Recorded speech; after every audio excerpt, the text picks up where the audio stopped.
Yeah, a solo farm you can do on your main character if you're not interested in leveling alts. You can just do this on repeat, nonstop, between the queues for your dailies or instead of. It's up to you. So those bronze orbs you've been seeing while you've been flying around Pandaria have been buffed over and over again to be really lucrative. We're going to be combining this with also rare farming as well, finding specific rares that are going to reward us a whole gambit, a bunch of different things. The Zandalari Warbringers and also the Zandalari War Scouts. They're going to spawn in a similar path. I put together waypoints that are going to address the exact path you want to take while flying in circles around Pandaria to be able to go over each of the spawn locations and also follow the spawning path of the Zandalari War Scout. There's a couple of add-ons that are going to make this extremely easy for us. First thing, Rarescanner. Rarescanner is amazing for a couple different reasons. First of all, when you're flying around Pandaria, your map, this add-on is going to scan your area around you and then find the rares that you're passing by, and there's going to be a sound notification that lets you know that one spawned. There's going to be a graphic that pops up on the screen that's going to show the rare you're looking for, and you can click on it to target it and put a skull over it. On top of that, when you open up your map, it's going to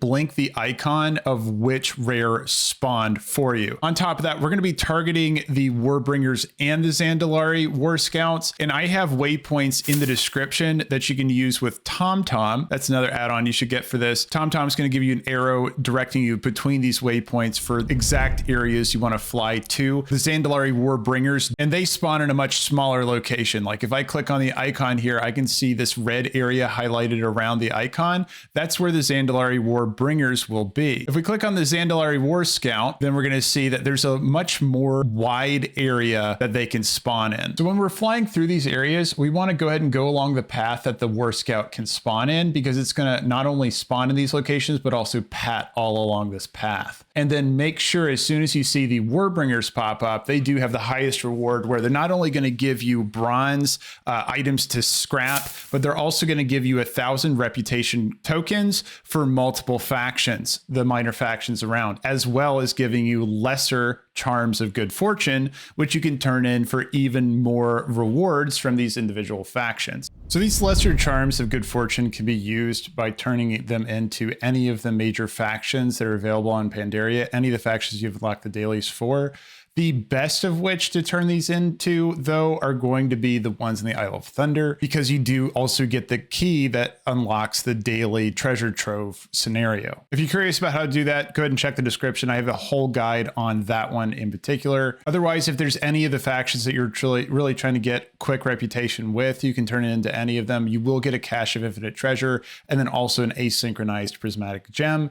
You can scrap your gems for extra bronze as well if you're getting certain gems that you don't really need, because this asynchronized prismatic gem is just going to generate a random one for you. There's only so many you need. So if you need just some extra bronze, go ahead and scrap these. And then the cache of infinite treasure has a chance of having bronze, and then also something you can scrap as well. So it's just adding to that bronze farm you're able to do solo by completing these rares or killing these rares. So anyway, back to the Zandalari War Scouts and the Zandalari Warbringers. So they're kind of a catch-all where they're going to accomplish a bunch of different goals in one. Now that you have a good rotation for being able to farm these rares, take a look at my guide on how to unlock the Isle of Thunder, an amazing daily farm where you're able to only do it once per day. If you're just looking for net bronze yield, not really wanting to restrict it to one character, and you're okay with leveling a bunch of alts, take a look at my guide in the description. It goes over a mailbox method where you're able to mail yourself experience to be able to level at an absurd rate. Keep in mind your bronze will be spread out across multiple characters. All of the cosmetic rewards are going to be available to all your characters on your account, so